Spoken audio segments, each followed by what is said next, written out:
All right, so today we're going to be talking about clustering. If you remember, on Thursday, we had talked about PCA. So PCA and clustering are the two unsupervised learning methods we're going to be talking about this mod. So as a quick overview, we'll be going over really quickly again unsupervised learning and what that means. And within clustering, we'll be talking about two main clustering methods. There are others that exist, but these two are the two main different ones. So they are k-means clustering and hierarchical agglomerative clustering, which I will call HAC. So as a quick recap, supervised versus unsupervised learning. In supervised learning, the system is trying to learn from previous examples that are given. For example, with all of your labeled training data, your models that you trained for your Mod 3 project are all trying to figure out what are some patterns and what are some trends to look for if you're trying to classify your data into whatever your labels were. In unsupervised learning, the system is attempting to find patterns just directly from examples given.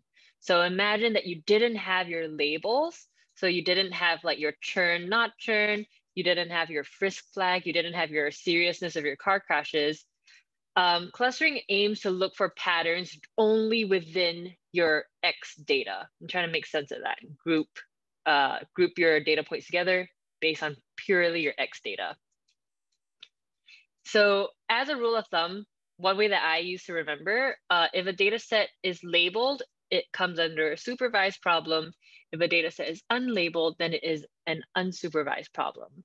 Of course, you can definitely combine the two. I think, as I've mentioned, you can use clustering and PCA in conjunction with supervised learning. Like, for example, PCA, if you have a big, wide data set, you can use PCA to reduce the number of dimensions that you have for your models. For clustering, maybe you want to use clusters as a feature. That's actually something that's really commonly done. Let's say, you have a bunch of text data, and we'll actually talk about clustering with text data in a couple of weeks when we get to NLP. But you would cluster your text data into maybe you find 6 main topics in your text. You can use those as features as well. Then you would just have 1, 2, 3, 4, 5, 6 as your topics, and those would result from clustering. So just something to keep in mind, that you can definitely combine supervised with unsupervised learning. So, all right, to get into clustering, the whole idea and purpose of clustering is to divide your data into several groups. In plain words, the aim is to segregate your groups with similar traits and assign them into clusters. And by similar traits is really just looking for points that are similar in terms of whatever X features you have. Just more intro to clustering. I'll break down all of these words in a little bit. Two main kinds of clustering, hard and soft clustering. The two we're going to talk about today are hard clustering methods. There are a couple soft clustering methods that we will talk about in the context of NLP.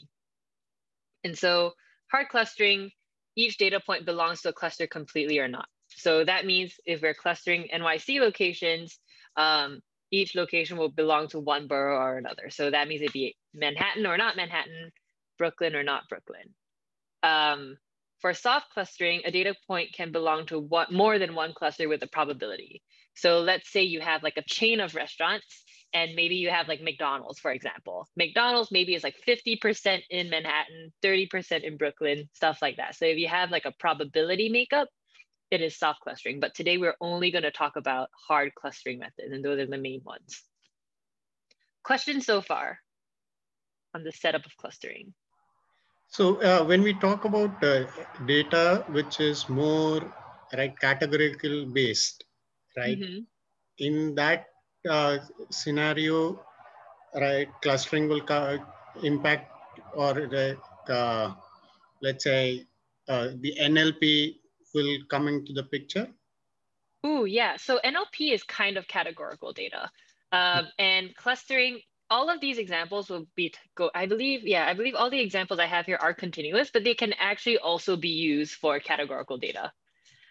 So the same algorithms will apply to categorical and continuous. Okay. Yeah. And NLP has a lot of clustering applications. When we get to NLP, I will be talking about clustering with NLP as well. Marv, I think. Mm-hmm. Yes. So it said, so just to be clear, so you said each data object, or it says each data object or point either belongs to a cluster completely or not. So that means, like, let's say there are 20 features. So then from a hard clustering perspective, that means that each of those features are in that cluster. Is that correct? Each of those features, yes. So every feature is used in clustering. And basically, it's not so much like how many features. Let's say I have 20,000 data points. Mm-hmm. If I have 20,000 data points, hard clustering means that after I do the clustering, let's say it just so happens that each cluster has 4,000 data points, I should have 5 clusters. So each point will be put into its own cluster. The number of features is the same for your entire data set, just because like every feature is taken into account. Okay, got you. So okay, right. So then when it says that each data object or point either belongs to a cluster completely or not, it's like almost like the row of a data set. Yes.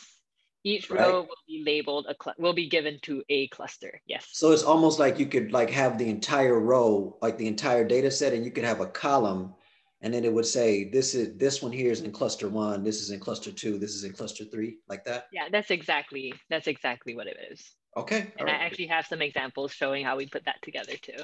All right, cool. Yeah, thank you. Awesome. Anything else before we move on? Yeah. So this will this now, because if it's going to take each row as the cluster. So what happens when the data set is pretty large? So if you have a very large data, let's say you have 1 million rows of data, and we'll actually get into all of this later. The idea of clustering is you decide how many groups you want, and then the clustering algorithms will say like, all right, we'll just go through all of your like 1 million data points and we'll just sort them into their clusters. So it actually really doesn't matter how big or small your data is. Of course, if your data is bigger, it'll take a little longer. But yeah, it shouldn't matter what size your data is unless you have like computer limitations. Okay. Anything else? All right, so there are actually a bunch of different types of clustering algorithms. It's not just these two.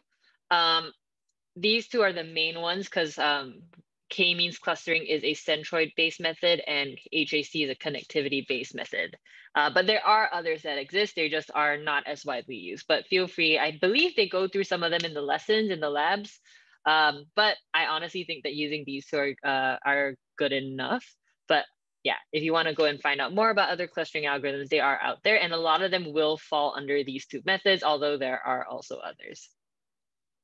So yeah, just as a super high level intro, centroid-based clustering.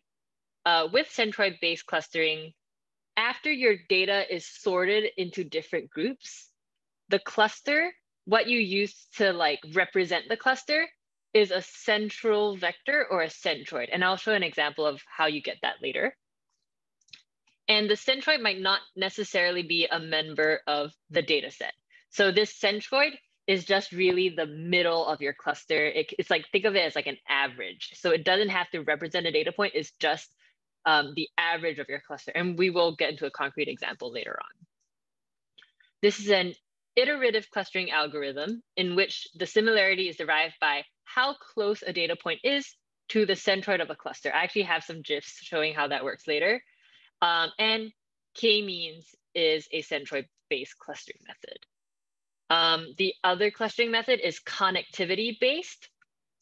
And the main idea behind this is that data points that are closer in the data space are more related than to data points farther away, which makes sense, right? If you're in your data space, if your 2 points are close together, they're more similar. If they're further away, they're less similar.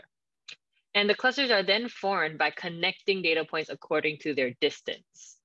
And then at different distances, different clusters will form and will be represented using a dendrogram. We'll actually look at an example of a dendrogram later, which is why they're called hierarchical clustering, just because a dendrogram, actually, let me scroll down real quick, show you what a dendrogram looks like.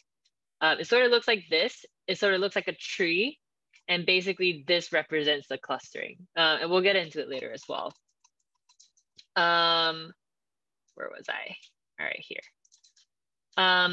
So these methods don't produce unique partitionings of the data set, but has a hierarchy that the user can choose where to cut off to determine your number of clusters. And we'll get into that later as well. And HAC is a connectivity-based clustering method.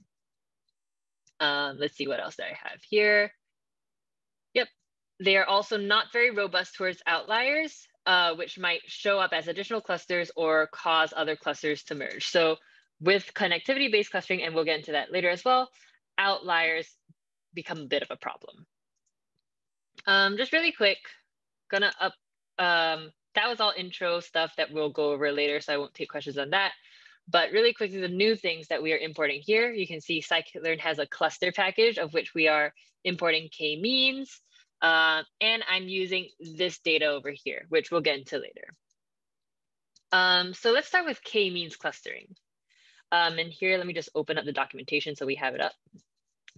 So k-means clustering, how the algorithm works is, let's say you have like your huge data set. What it does is at first, you have to tell it how many clusters you want. So let's say whatever my data is, I want to get 4 groups. How the algorithm works, it first chooses 4 random data points to be centroids. How these are determined, in the documentation, we'll see that there are several ways that that works, but just imagine you're just going to pick 4 of your data points to be your centroids to start. After choosing the centroids, the data points are then assigned to your clusters depending on the distance between them and the centroids. So you have your 4 centroids, all of the other data points, they're going to connect to the centroids based on which centroid is closest to them. And then how you decide on the distance is usually Manhattan distance. So let's say if you have 3 coordinates here, if you have X, Y, and Z as your features, you're just really going to take the absolute difference between the 2 points across all the features, just add them together to determine the distance. So this is known as Manhattan distance. And then after you've made that connection, you actually will update your centroids to be the average.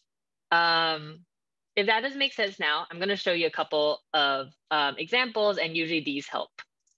So let me just open this up because I don't know why, but the GIFs don't automatically play on a Jupyter notebook. All right, so take a look at this. What we have here is you saw that these 4 green points were the initial centroids. And what's happening is all the other data points, we're going to see which ones are the closest. And then after all the data points are done, you see how the green keeps updating. And that's how the clustering works. Let me just refresh this one more time. Oh, before I do that, basically when the green dots stop updating, those are your final clusters. Let me refresh this one more time. So you see here, this is how it starts. We've chosen our 4 centroids randomly. We're gonna then look and see, all right, for every other data point, what is the closest centroid? And then the green updates to be in the middle of the centroid. And it's just gonna keep updating. Any questions about this process?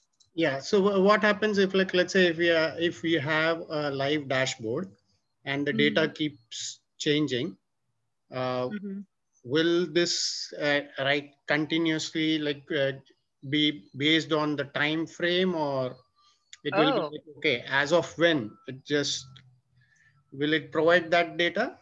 Yeah, so for the scikit-learn algorithms, it works on static data.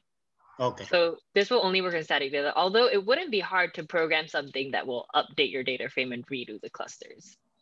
Okay. I've never done it before though, but I imagine it wouldn't be hard. Just a thought, like when it came in. Yeah. Okay. One question is, how can I say this? So initially the points were off to over to the left, and then they came over and they were in the average, but in the middle or whatnot. Yep. I think my confusion a little bit is just, did those, like you said earlier, it doesn't necessarily need the center, or the centroid doesn't necessarily need to be a part of the data set. Is this like is this a case? Because I just saw these 4, 1, 2, 3, 4. I just saw these 4 points change locations. But the question is are those the same points from before? So those are not the same points from before. So at first, I can actually tell you like the 4 points that were initially the centroids, and let me just annotate them real quick. The first 4 points that we had were, let me use a different color here, were this one, this one, this one, and this one. Gotcha. Okay. So what happened first is, remember the very top of the GIF, all of the red lines were like pointing towards them. Right. And then later on, these like green points, see, they're no longer associated with a black point. They're just now being like continuously shifted to be the updated averages of your clusters. Yeah. So let me just refresh it one more time just so we can. Yeah, one more time. It'll be good. Yeah. So see how at first we're going through every single data point and seeing like which centroid is associated with. And it's going to get to the end pretty soon. And then you see with this top one, because all of those points were connected to this first one, it moves and shifts. And then the distance calculation is being done over and over again. Right. But I think the key part for me is that the point that was used as a reference at the beginning is not the reference point for that particular cluster. That's right. It is not, because it gets updated to be the new average. So the starting point is only there as a starting point, just like when you're initializing something with gradient descent. And then, yeah, eventually it ends up like centering itself. And now this now the green dots there are not associated with a data point. So then the 4 random points, based on the algorithm and the way it works, the algorithm can just choose any 4 random points. Yeah, exactly. And then once it learns about the fullness of the data set, then it just updates what the center point is. And it could be an actual data point, or it could be just a value that's at the center of that cluster. That's right. Yeah. Okay. The next thing I wanted to show you all is that, let me clear these arrows away. All right. Is that these 4 examples that I have here are with different starting points. So with different starting points. So these, remember how like the first 4 were on the very left of the data set? This is an example with the starting points being on the right. And let me just like show this as, I'm not going to run all of them, but I just wanted to show a different one and see how the clusters that we end up with are different. So right here, we're going to start from the right side. It's going to go through the same process that we did as we did earlier. But because of the way it chose its initial centroids, just because of like the distribution of this data, you see that this point on the right ends up being by itself in its own cluster. And that's also acceptable. You can have a cluster with just one data point. And often if you have a lot of outliers, that can sometimes end up being what you get. Got it. No, makes sense. So can you choose, is there an option to choose left, right, or whatnot, or is that just a thing? That brings me to my next point. So typically, if you're using scikit-learn, which we will all use, the 2 main parameters that you have here is 1, the number of clusters you want. Just tell it how many you want. It's an integer. And then you have your initialization, how you decide what the initial centroids are. Most of the time, and I've actually never tried the rest of them just because this usually works pretty well, you use k-means++, which is scikit-learn's own algorithm on choosing centroids that make sense. I honestly don't know how they choose it. It just has happened to work well for me. I haven't really gotten to look into like how exactly it's chosen, but it does it in a smart way, you can assume. But you can also give it random, or you can give it a specific array of where you want the starting points to be. So I guess if you really wanted to like tell it, all right, left, right, whatever, you could maybe do it this way. But typically doing the k-means++ is more than enough. All right. I have a question on that last one. Yeah. Is there a specific reason why you would want to choose, Sometimes I can definitely think of why. So like, let's say the way clustering is done it's really doing it mathematically. It's doing it without much context on your data, if you think about it, right? Like this algorithm and how it decided on those clusters doesn't take into account any context at all. So if you did have some context, you have an idea of like, all right, I want at least one of my clusters to be in like the region spanning like these values, then maybe you can initialize your clusters there. I will say that may or may not bias the algorithm. And oftentimes, if you have a robust enough data set, they will all update to be very similar clusters anyways. Like you can sort of see here that like the top and bottom ones have very, very similar clusters. Maybe a couple data points that are different. It actually looks exactly the same. Almost exactly the same, I think. But yeah, it would be, I imagine in those contexts, when you want to like force a cluster to recognize a certain area of your data set, that you might want to do that. Okay, I see. Thank you. Yeah. I also will mention that most of the time we don't do that. Yeah, one quick question. Now, let's say before the clustering calculation happens, what happens to the categorical data, right? It automatically converts it into the numbers, or we have to convert it into number and then run? Well, it's categorical data. So that means, categorical, you have to make it numerical. So dummy variables, you definitely want to do dummy variables. Okay. With the categorical, you can't even, the algorithm will not let you run if it was like strings or anything. So you gotta make sure you do that. Yeah. And yeah, because categorical, you at least need it to be in zeros and ones. All right. Any other questions on k-means? Because we're going to get into like an actual example of k-means real quick. Okay. So I'm going to use this data set. This is the one that I imported at the start. It has zero context, which I think is good for this problem. With this data set, you'll see that the syntax is very, very similar to everything else we've done in scikit-learn. This I'm just displaying my data. Here I am instantiating my k-means model with 3 clusters, and I'll just fit it to the data. And this display just shows you what the data set is. Really quickly, just do a dot describe. You can see here that V1 and V2, there's 3,000 of these data points, and the averages are like so. It's somewhat normally distributed. Yes, real quick. Yeah. With k nearest neighbors from the last mod, if I remember correctly, we scaled the data because of the distance between points and things like that. Yeah. Do you not need to scale data with k-means? That's a very, very good question. You definitely want to, well, most of the time you want to scale your data. Like with k nearest neighbors, if you have an idea of like what features you want it to prioritize versus not prioritize, you can scale them differently. So yeah, in the same, it actually works, k-means works very, very similar to k nearest neighbors. So the way you would scale KNN, you would scale k-means. And typically, yes, you would want to scale your data with like a standard scaler or something. Awesome question. Yeah, anything else before we move on? Cool. All right, so here I've already fit my data. And after you fit your data, as you know, with like machine learning models that we did last mod, you can grab a lot of information from the model. And one of the pieces of information is these cluster centers. So let me just rerun this because sometimes it's different. So you can get your cluster centers as an attribute. So these coordinates end up being my cluster centers.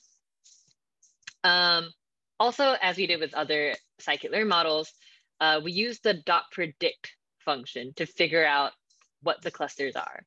So here you can see that I'm mainly doing this, turning it into a series so I can get the value counts. So let me just rerun this because I know I redid the data, but after I do a .predict and do a value counts, I can see that, all right, I have 1,100 data points with a label 2, 952 with a label 0, almost 900 with a label 1.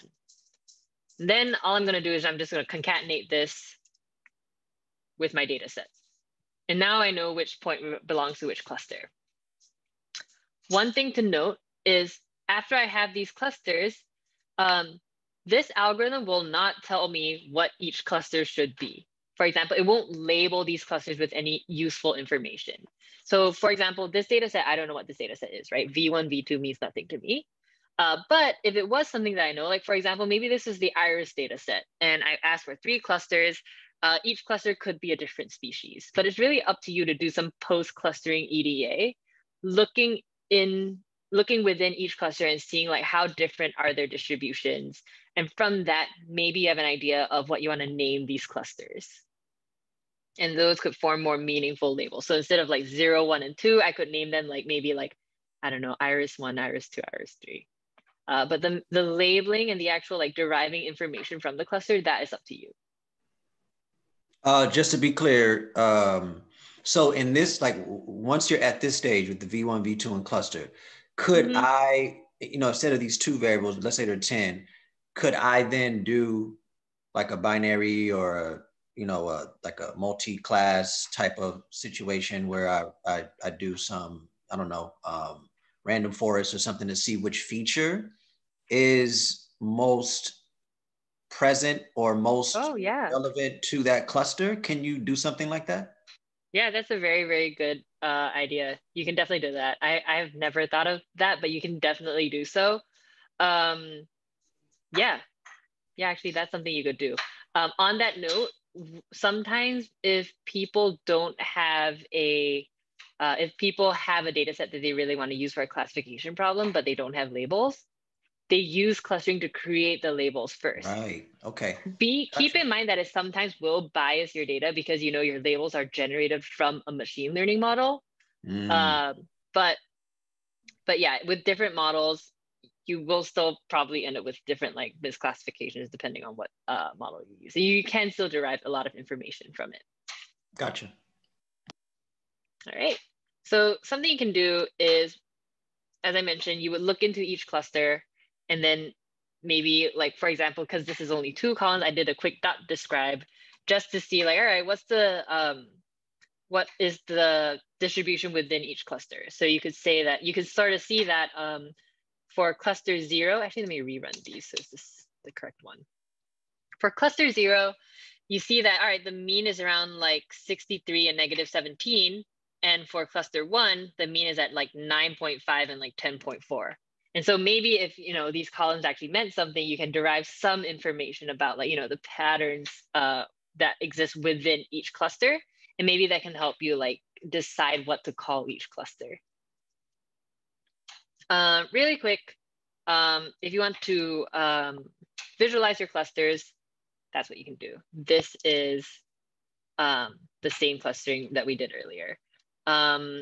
Something that is useful here, useful to know for visualizing clusters, what if you have, because these are my 2 dimensions, my V1 and V2, I should have labeled them, but this is V1 and V2. If you have way more features, way more dimensions, what you can do is use PCA to lower it down to 2 dimensions and then plot it. Questions so far? All right. So the next somewhat natural question is, what would the best K be, right? Because here, one downside with K-means clustering is that you have to tell it how many groups you want. In some contexts, you know how many groups you want, right? Like, for example, let's say you're told to group all of your customers into like 3 main groups.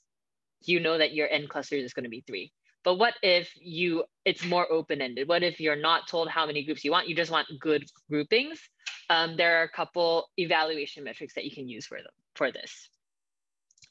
The first metric that you can use is the Wss Elbow Method. And WSS stands for within cluster sum of squares. So you want to reduce your within cluster sum of squares. And so within cluster sum of squares, all it does is within each cluster, you have a centroid, right? And what you're doing is you're just measuring the distance from each data point to the centroid, and then finding like the average like sum of squares within each cluster. So so you want to define the cluster such that the total intra-cluster variation is minimized. And the idea of WSS is it measures how compact each cluster is. And ideally, you want your clusters to be as compact as possible, right? Like you want them to look like obvious groups. One downside is, if you imagine, if I were to do more clusters with this data set, let's say now I have 3, if I want 6 clusters instead, because the data sort of looks like this, you can imagine that naturally, the more clusters I have, the more compact it would be, if you think about it, right? Because the compactness is like the average distance from like each point to the middle. If I had more clusters, the compactness would just naturally go down. So that's why this is called the Wss Elbow method. Here's a bunch of code that actually measures the WSS for different cluster numbers. So here you can see K goes from 2 to 9. And what I'm doing is for range from 2 to 9, find out the WSS for the clusters. And you actually can get that from the inertia attribute of your k-means data. So one quick question there. So Yeah. but can we use clustering method to identify the distribution of the data? Let's say how balanced they are. So if we just cluster them and then say we just need to check that, okay, based on the visualization, right? Once we cluster them together and then find out about balancing, will that work? That's a good question. With balanced data, because you're talking about balanced data, you're always talking about like some target variable, right? So if you do a clustering and you say like, all right, I want 2 clusters, and then I run the clustering algorithm to see like, all right, are these 2 clusters balanced? Then yeah, you can sort of figure out whether there is imbalance. But then you would have to, that would be your target variable. You know? So like, let's say in your data set, you have a bunch of like features about car crashes, for example. If you want to look for like imbalance within the features, all you have to do is like a value counts, right? Just value counts like all your features. But if you're not given a target variable, I will say you will only get like an imbalanced result if in the data space, your data is just, it's distributed in an imbalanced way. Like for example, maybe like you would have like a small clump here and a big clump here. If it really looks like that in your data space, then yeah, you'll end up with a balanced data set. If not, there is a chance that if it's very, very imbalanced, it might not even recognize that imbalance. So for example, it's getting a little off topic, but I think this is worthwhile to think about. If I had like one cluster that's down here and one cluster that is like up here, and this is like our imagine this is our majority. If I were to do my clustering, maybe depending on where I choose my centroid, there is a chance that this ends up being my clusters. Hold on, there's a chance that this ends up being one cluster and this ends up being one cluster. So that's something to keep in mind. Only if this is far enough away, or if, and also one other thing is that if nothing is initialized over here, it might not recognize that that is its own cluster. So definitely keep that in mind as well. I will say that if you are trying to generate a target that is imbalanced using clustering, I think that there's a pretty high chance that you will not be able to find the imbalance. Yeah. But good intuition, yeah. Where was I? All right, so I was talking about finding the best number of clusters. So using this WSS method, typically most elbow curves look like this, therefore the name elbow curve. Typically, I will say it doesn't look this smooth. Sometimes there are like many kinks in this line, so maybe it won't look like straight like this down. Maybe there'll be like another like divot somewhere there, like in the middle. But usually why this shape arises is because after a certain point, as we increase the number of clusters, WSS doesn't decrease as much as it did after it gets to like its best number. So basically, it looks at the total WSS as a function of the number of clusters. You should choose the number of clusters so that adding another cluster doesn't improve the total WSS by much. So basically, From 2 to 3, the WSS decreased by a lot. You can imagine if this like was 2 clusters at the start, perhaps it started something like, I don't know what it was, but maybe it started like something like this first. And then the WSS, because the centroids are here, is going to be quite high. When it becomes 3, each centroid is in the middle. But let's say you bring it to 4. If we bring it to 4, actually, we can actually try that out. If we bring it to 4 and we do this, let's see, I think I only need to run that and this and this. All right, if we did it to 4, each cluster center is going to be like here and here. And the WSS is going to go down because each point is going to be closer to its center regardless. But you can imagine as you go to 4, 5, 6, the decrease in the WSS is going to be less each time. So we're just looking for that elbow to determine the best number of clusters. Questions about this? All right, so like, yeah, based on this method, the best case is 3. And honestly, like looking at this graph, you would guess that 3 makes sense as well. But this is not something that you can do if you have more than 2, 3 dimensions. All right, so the elbow curve is one of the most straightforward methods. The next one is the silhouette coefficient. So silhouette coefficient measures the quality of clusters, which is basically how well each object lies within its cluster in relation to if it belonged in another cluster. So for each point, you can get some silhouette value, and you're going to aggregate the silhouette values for each point within each cluster. So each cluster will get a silhouette score, and overall you get, yeah, you'll get a silhouette score overall.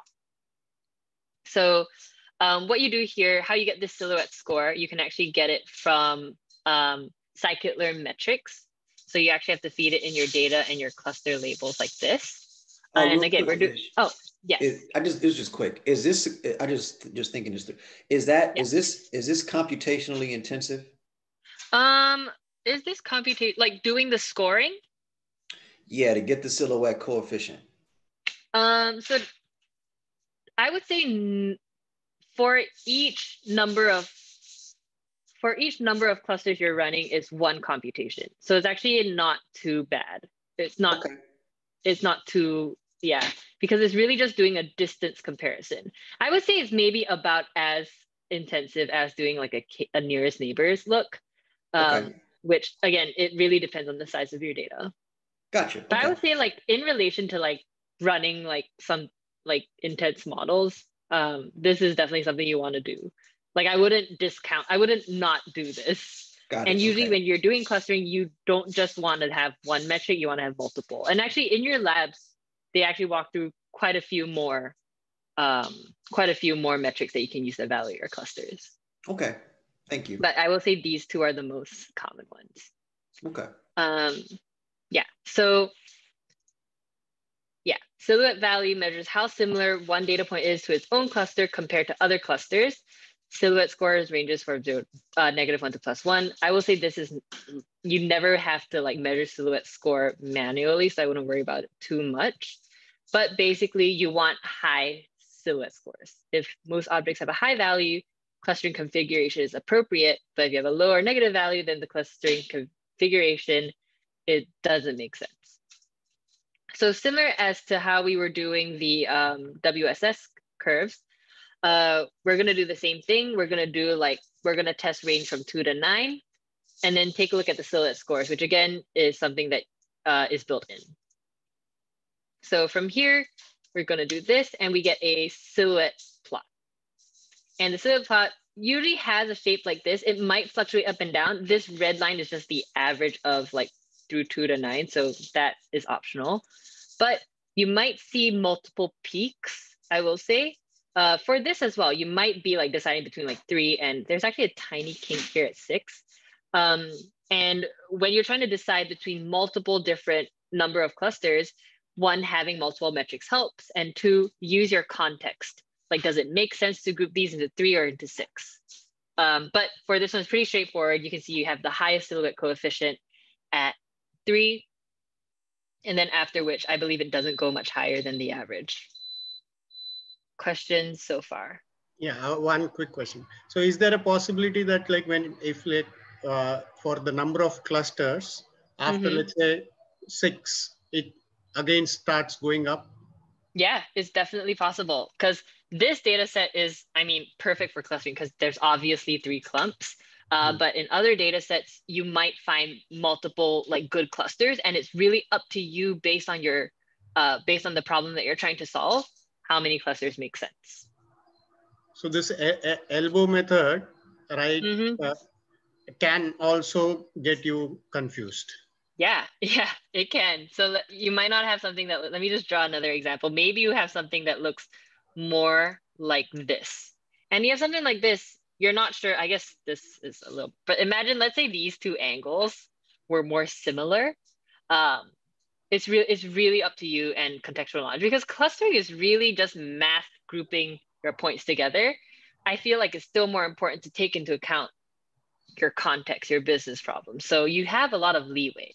If you're saying that, like, let's say this problem says 3 clusters makes the most sense, but our business problem is to cluster something like, I don't know, let's say you want to cluster something like whether, oh, I can't think of an example, but let's say you're trying, like, it makes sense for it to be binary, right? Oh, or another good example is in basketball, people are always trying to cluster like sports players, right? And an actual student, one of my past students actually did that as his capstone, trying to recluster basketball players that are different from their like usual 5 positions. I don't remember the exact numbers he came up with, but basically he had like 2 best clusters. One of them was like 4 clusters, one of them was like 10. And I asked him, like, all right, then does it make sense to have 4 groups of players or 10 groups of players? And then he said something along the lines like, well, only 5 people play on the court. There are different scenarios, and like maybe you want to have like more granularity in your clusters versus maybe you want more broad things. It's very, very up to you. So based on what your business problem is, it can go, it's up to you to choose what your number of clusters is. Anything else? All right. This is a really, really quick section. I put this reading here that just shows examples where k-means fails. I'm not going to go through it now in the interest of time, but it just shows you like possible examples where k-means fails. One example being like we saw here with this outlier on the side. If you just happen to initialize it incorrectly, it ends up being its own cluster. So that's just one of the examples. All right. The next clustering algorithm we're going to talk about is HAC, hierarchical agglomerative clustering. I will say the algorithm and the implementation very, very simple. It's exactly the same, and we'll actually show that later. But the algorithm behind the implementation is completely different.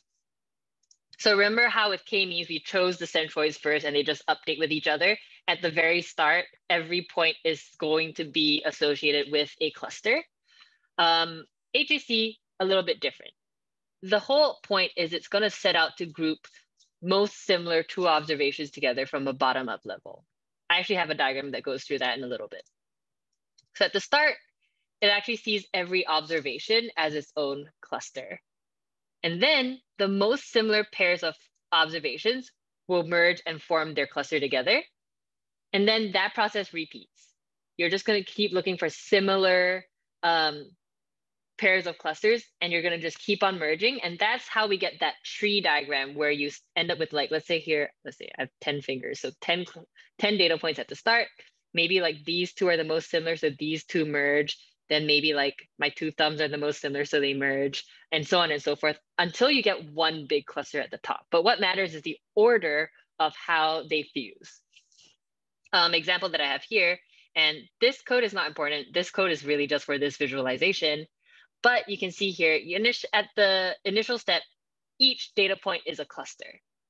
And then it sees that, all right, these 2 are the most similar, let's group them together. The next one, these 2 are most similar, let's group those together. Process repeats. And you can see here how this goes from 2 to 3, because it sees that this distance is the smallest now. So it just keeps grouping until everything becomes one big clump. And it's up to you to decide where to cut it off. And that cutoff point will determine your number of clusters. Questions on the intuition of this? All right, before we get into like more of the hyperparameter tuning here, I wanted to talk more about like details of HAC versus k-means. Oh, so right, I think I mentioned this already. You end up with that tree-like diagram that shows like how it merges. And then you get to decide where to cut off the dendrogram, determining your number of clusters. A quick question. Yeah. So I know to visualize it, we have to make it into like two vectors. That's not the right word, but you know, 2 columns.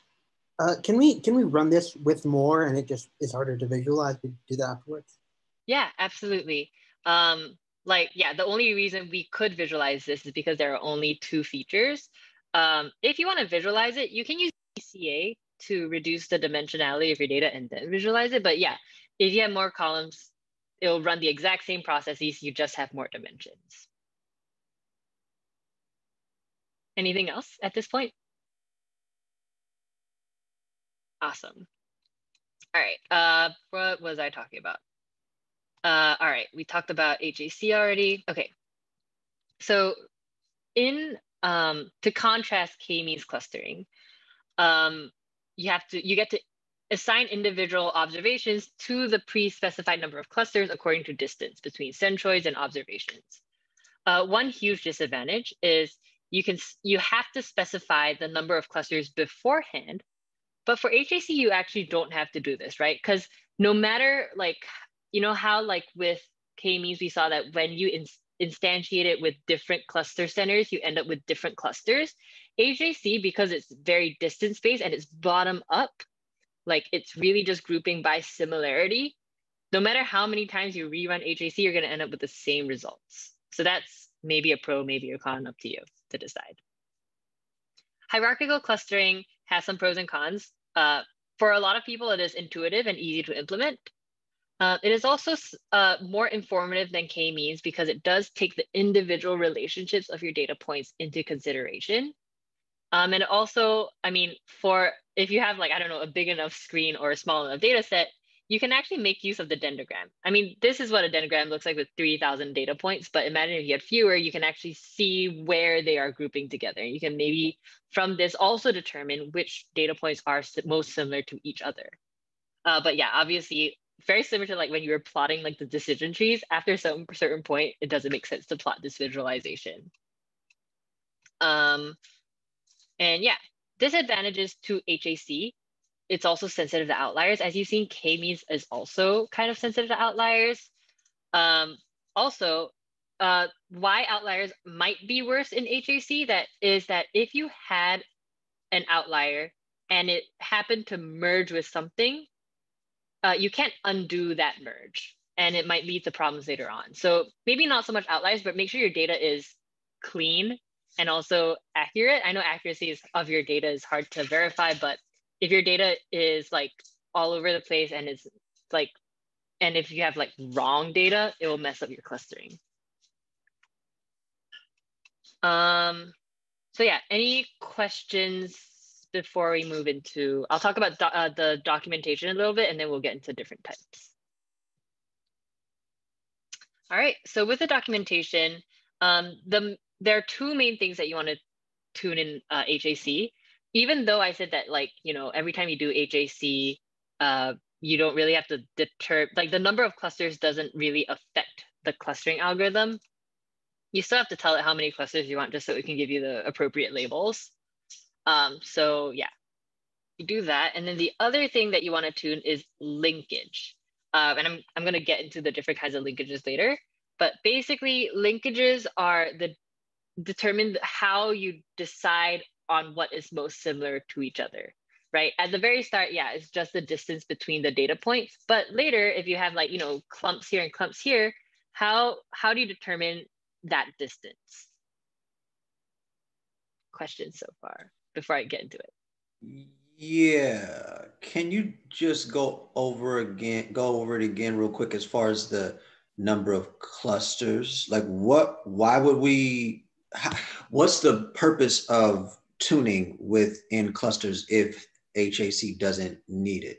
Oh, right. No, sorry, tuning was the wrong word. Basically, you're just telling it how many clusters you want, because in the end, like, the thing is HAC is gonna do the full, so no matter what number you put here, HAC is gonna build your full tree and then cut it off for you. Mm-hmm.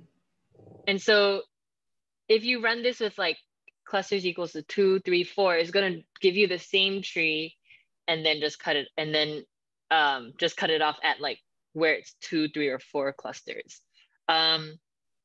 You have to determine the n clusters here because there's no other way you can get that information through scikit-learn, right? Like, yes, you could technically print this whole tree diagram and read out the number of clusters, but you want this just so you can get the cluster output.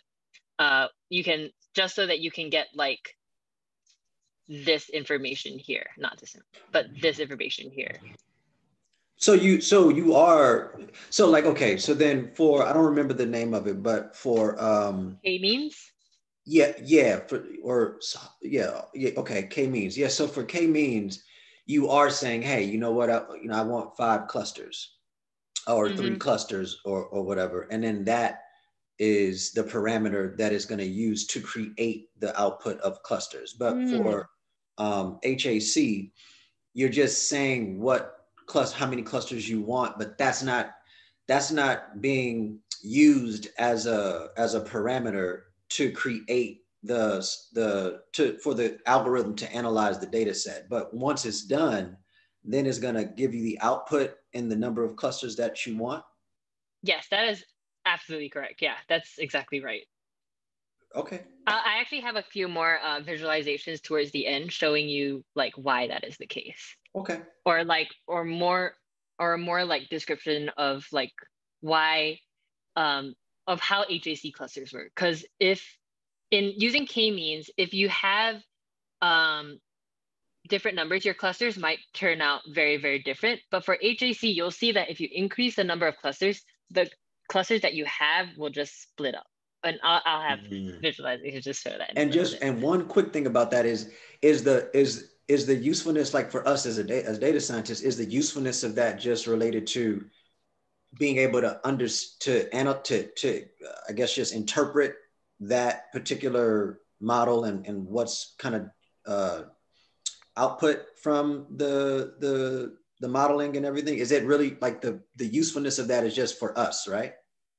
Yep, that's right. Okay, gotcha. Okay, cool. Yeah. Yeah. Yep.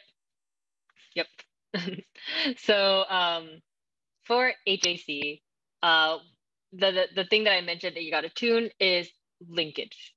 I believe it's called linkage. Wait, yeah.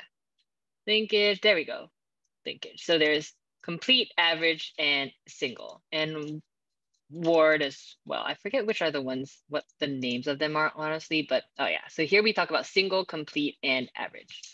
And basically this is sort of like different distance metrics to determine the distance between clusters.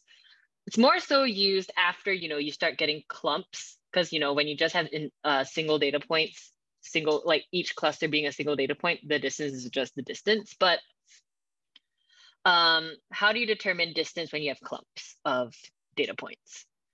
So these are just 3 different distance metrics that you can use to determine your distance. So first you have single linkage. You also have complete linkage and then average. And we'll go through these really quickly.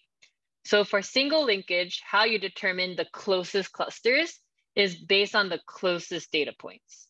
So it's the minimum pairwise distance. For any 2 clusters, you're going to take one observation from each and determine their distance. Do this over and over until you have identified the overall minimum pairwise distance. So it's really going to take from each clump, comparing all of the data points distance to each other, and then the distance between the clusters is going to be determined by the nearest.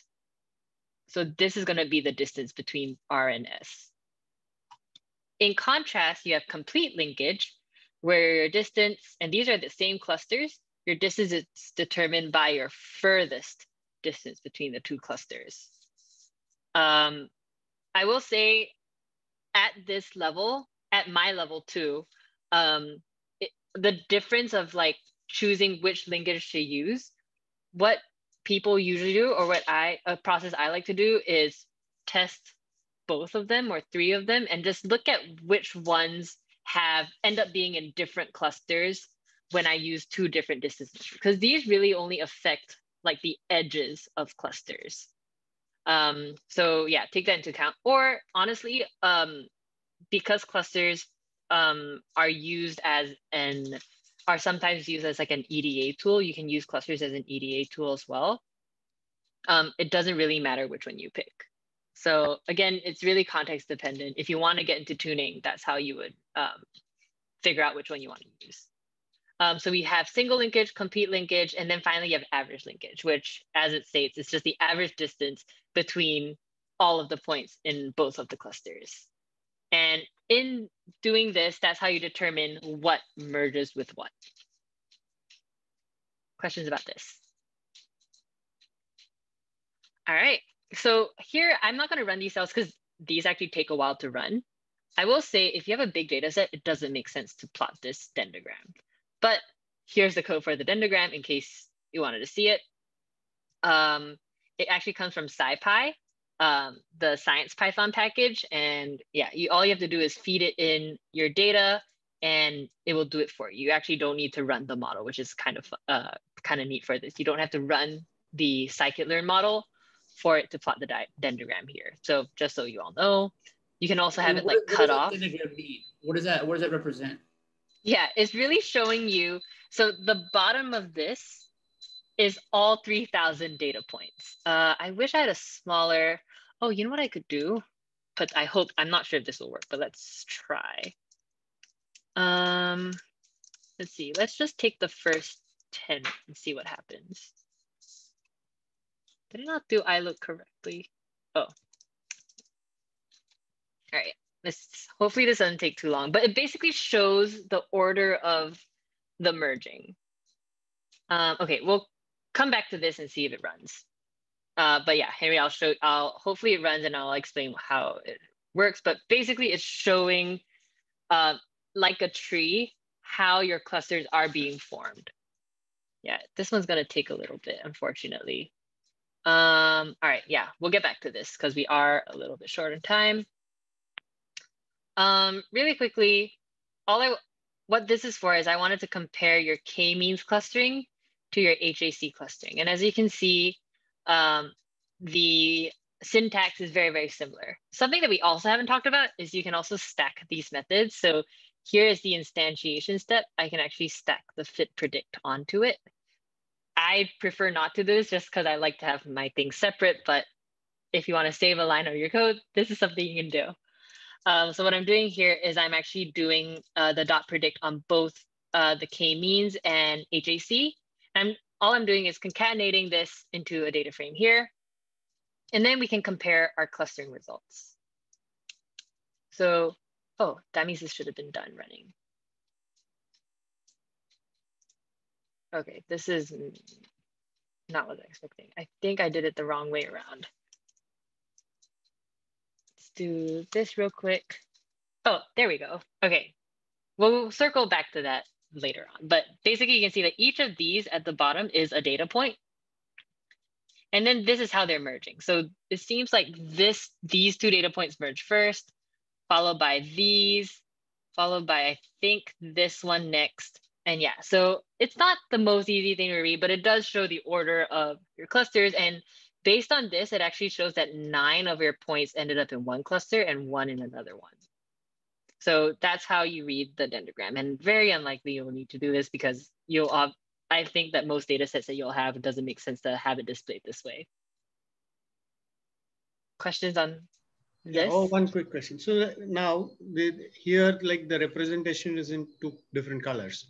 So if we see the previous one, which more data points, do they have 2 different colors? The one that had all of them, yeah, because, oh, actually, I'm not too sure. Okay. I would say that's not important. So I'm trying to understand visually if that can be an explanatory thing where it helps to identify that how the clusters are. Yeah. You could, but if you have more than like 50 data points, you wouldn't be able to read it anyways. Okay. Unfortunately, I would say what would make sense is you do your clustering and you plot something that looks like this. Just so, and I do PCA and then plot something like this. And then you'll be able to get a clear representation of like what your clusters look like. Yeah, any other questions before we move on? All right, so this is just showing the two different models clustering results. You can see that same data set, K-means turned out like this, HAC turned out like this. They are just different. The next thing I wanted to show is HAC.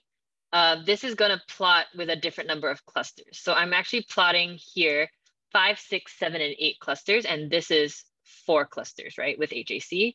And what I want you all to see is that as we increase the number of clusters, because HAC is hierarchical, going from 8 to 7, you can see that the light blue and the gray merge to become this. So from going to 8 to 7 clusters, these two were deemed to have the most similarity with each other and therefore merge to form this. And if we go from 7 to 6, let's see, from 7 to 6, the pink and the light blue had merged to become this. And then to go from 6 to 5, it was this one. These two merged to form this. So that's the hierarchical nature of HAC. All right, and you can tell that like this, well, not that you can tell, but basically this is how you imagine of like cutting off the dendrogram before it makes further merges. Questions about this? So if look at just those charts, I would think that the natural clustering would be 3, a group of 3. Is that correct? Or that's correct. Yeah, the natural clustering of this would be 3. So you say it's context dependent. So basically, you would probably use your context. They'll just use 3 after playing around. Yeah. If you saw this data, if you saw this scatter plot, even without the colors, you could determine it's 3. But let's say you had a different context where, let's say I wanted to come up with like, maybe these are all books and I wanted to sort them into like, I know that there's at least 6 different genres of books here. I want to group them together. 3 wouldn't make sense. And maybe something that looks like, this makes more sense. And you know that you can like, honestly, what you can do is you can recluster clusters. So what you can do is you can run clustering on like, maybe run clustering on like this first one and then like re-separate it into 3. It's again, very, very context dependent. Maybe like you find out like these genres are very, very similar to each other, stuff like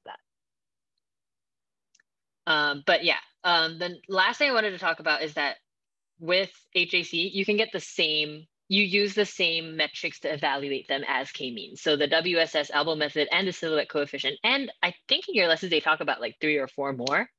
You can use all of the same ones to evaluate your clusters. So, I mean, it is the same data set, but here we are using agglomerative clustering. You can see it looks slightly different just because the clustering results are different. But yeah, what I wanted to say is they use the same metrics. The one downside is Wss Elbow method. Remember how with this, we use inertia to get the WSS. Unfortunately, HAC does not have that. So you would have to do it manually, which is why you can use a lot of the other metrics that are outlined in the labs. But yeah, that is all I had to share. Just quick summary, k-means is centroid based, HAC is connectivity based.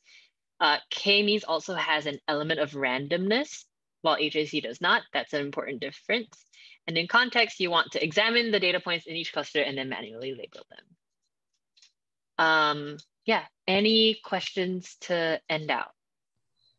So here, like when the graph is actually hitting the bottom, right? If you see, it's right after some time it's going up. This same thing I was actually trying to understand previously. Like as you said, it is possible. So in let's say this is the graph which comes up, right? When you're doing the elbow, right? What would happen? Which one would you select as the center point, or the number of clusters? It's up to you. You get to decide. So it really depends on your question, how many clusters make sense. So let's say you want to cluster all your car crashes based on honestly, based on whatever the data is. And then let's say this graph shows you, all right, 3 is a possible number or 9 is a possible number. So it's up to you to say, all right, does it make sense to just have 3 categories of car crashes or 9 categories of car crashes? It's really, really up to you. Okay. I will say it gets a little tougher because some people have had clusters that say like, all right, 4 and 5 are the best. Maybe like different metrics are giving you 4, some are giving you 5. When they're so close together, it's sometimes harder to decide. And in those situations, I usually just pick one. Because clusters are mathematically determined. It's important to remember that they're mathematically determined. And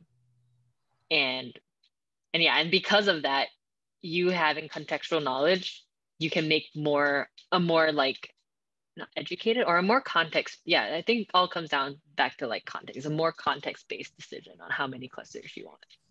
Tossing the coin would work, I think. Sometimes, yeah, honestly, like if you're having such a tough time deciding, you could do a coin toss. Yeah. Quick question, Yish. So earlier you mentioned like the importance of context, which I think is super important. So you mentioned, for example, like if you had 6 books or something, right? So because of that, you wanted to create 6 clusters. Does that mean that because somehow I'm getting a little confused with it sounds like that's a feature-based clustering. It is feature-based clustering. Yeah. Okay, got you. So in terms of any cluster, you can how can I say that? So just to simply put, like if any clustering that you do, you can do it according to a particular feature if you want. Or do you have to do clustering according to a feature? Well, you have to do clustering. You have to feed it in some features to cluster. Whether you do that on your full data set or a subset, it's up to you. Well, what I mean is some features. Oh, go ahead. No, I didn't mean to cut you off. I just mean like when for k-means, if we chose 3 or 5, it sounds like we can just choose that number. Yeah, you can choose that number. But then it does. So in that case, it didn't need to be based on a feature. No, it doesn't have to be. The number of clusters you can determine arbitrarily, and all they'll do is just mathematically group your data points into 5 groups based on like their similarity. What else do I want to say? You have a lot of flexibility with clustering. So let's say you do your clustering and you end up with like really imbalanced clusters. That's actually something that's very common. So here you see that our clusters were fairly balanced with like, where is it? Here. Oh, this is an example with 4. Yeah, they're all fairly balanced, ranging between like 500 to like about 1,000. Sometimes you might get like clusters that, let's say you have like 2,000 points in one, and then you have like let's say like under 50 for a bunch of different clusters. You can actually choose to manually merge them. You can choose to say like, all right, not worth having so many clusters.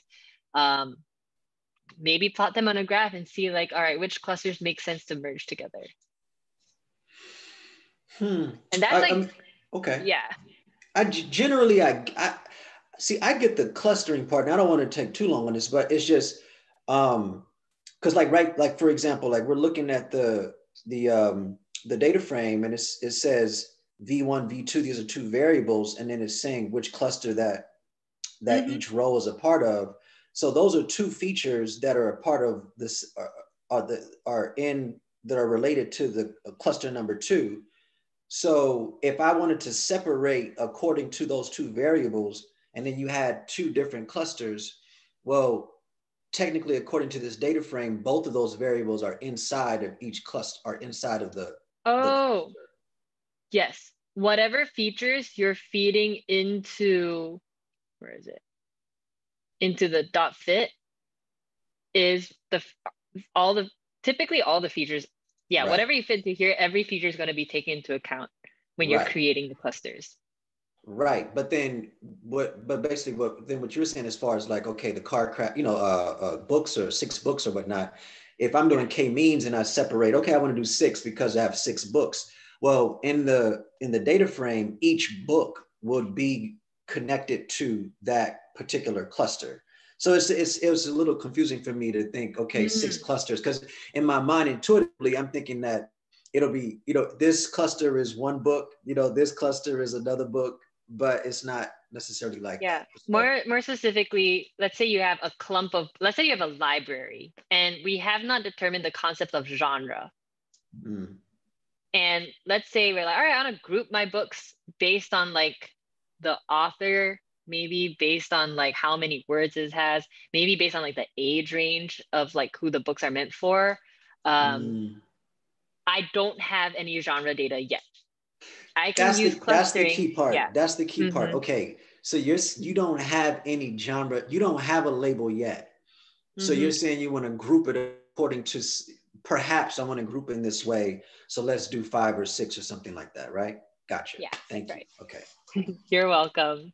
One last question. Now, how the group by method is differentiated with clusters? So when you're group by, let's yeah. say Group by for in like when you're doing like data frame group by. Yeah. Yeah, data frame group by, you always group by existing labels. And group by will literally just look at like my unique values, and then each unique value becomes a group. Clusters look at all of your columns, and then based on where your data points are in space, grouping it like that, just based on all of your columns together. Got it. Yeah. So like you could have like, let's say you have some dummy variable that has just like 0 and 1s. In each cluster, you could have a mixture of 0s and 1s. It's not being grouped based on like, okay, this is the 0 group, this is the 1 group. I mean, it also could be that all the 0s and 1, but it depends on your data. Anything else to close out? I know this is a lot. Clustering, I feel like, is a lot. All right. If there's nothing else, thank you for staying an extra 15 minutes with me tonight. Any questions as usual, let me know. Our next topic on big data and PySpark, for some context, that is usually the one that people skip for this mod. So do with that information what you will. If you are doing the lessons for that, they will have you install a bunch of things. I know most of you are actually on Windows computers, and unfortunately, I only know Mac computers. But if you run into an issue, one tip that I've learned is if you search like PySpark up on Slack, you'll see where previous students have asked questions, and they do get pretty repetitive. So if you do want to delve into that, and you're running into issues, consult that and then ask, and then or just let me know. Yeah, you know what? Just let me know. But yeah, on Thursday, I'll be giving like a lowdown on like when you would consider learning PySpark. All right. If there's nothing else, I will see you all on Thursday or at your respective 101s. Have a good night, everybody. All right. Thank you, Yish. You're welcome. Bye.